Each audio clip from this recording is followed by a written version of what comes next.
Tignan nyo tong ano to, bubuyog na to. Lagi umiinom yan siya dyan pag nagigibaw ng tubig. Dyan na naman siya, umiinom na naman siya.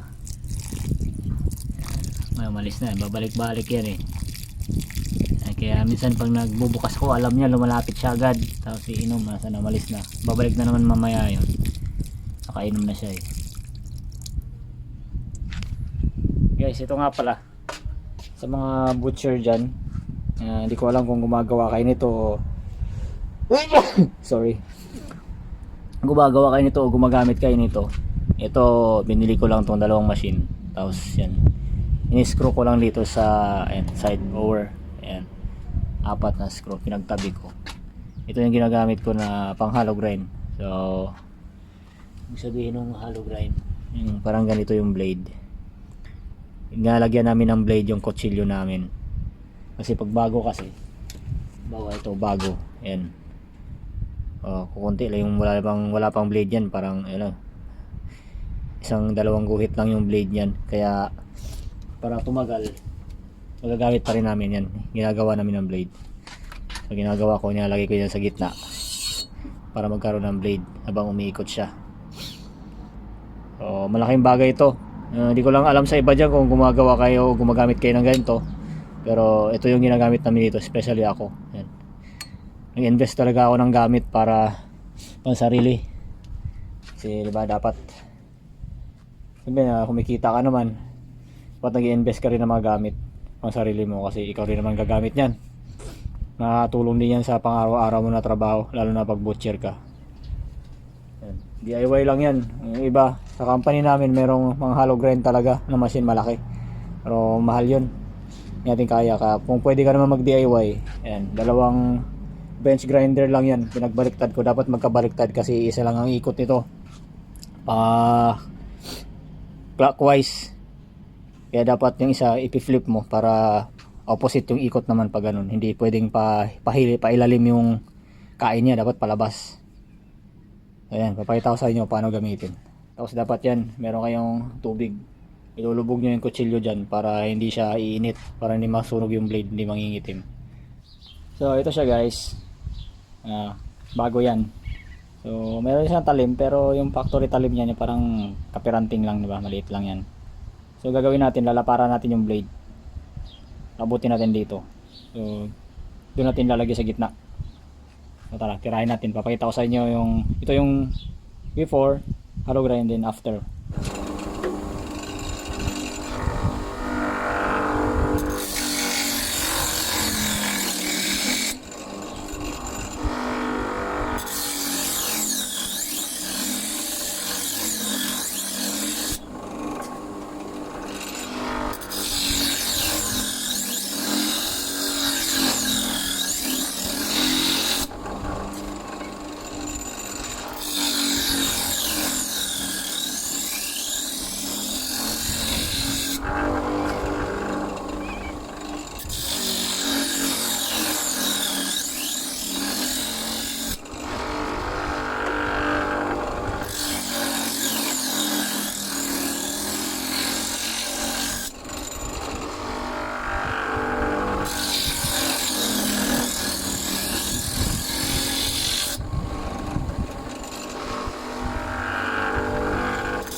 Yan. As you can see, meron na siya. Ayusin pa natin. At least meron na siyang blade. Yan. Ayusin pa natin yan. Kung napapansin nyo itong C-clamp na yan. Yan, malaking C-clamp. Hindi ko pa naputulan, bala ko pang putulan to eh. Masyado mahaba. Yung C-clamp na yan, yan yung purpose na magka-clamp siya, palapit yung ano natin, disc grinder, palayo, palapit para ma-adjust natin yung thickness niya dito, yung sa pagitan. Yan, pagitan na yan dyan. Yan yung purpose ng C-clamp. Para adjustan, pwede siyang lumayo, pwedeng lumapit. Mamaya, makikita nyo, ina-adjust ko yan. Para ma-adjust din natin yung thickness ng blade. So, yan, nakikita nyo ba? Hindi nakasum eh. Zoom natin yan. Yan o. Meron na siya. Kunti pa.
Guys, ito na siya.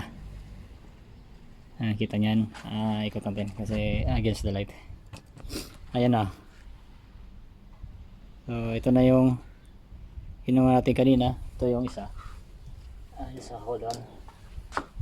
So ito yung pinakabago, diba? As you can see, brand new yan. Napakaliit lang ng blade nyan. Ito na siya. Yan, pinagkaiba nya. Hollow grind na natin. So napakalaki na ng blade yan. Matagal-tagal na nahasaan yan. Mas manipis yung blade nya, mas madaling hasain kasi mas manipis kumpara dito sa bago, makapal.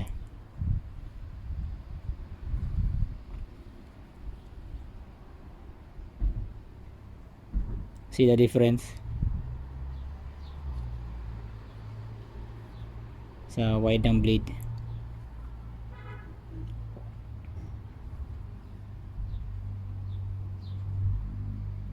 Tara, tirahin pa natin yung iba. May tatlo pa. 4 pala.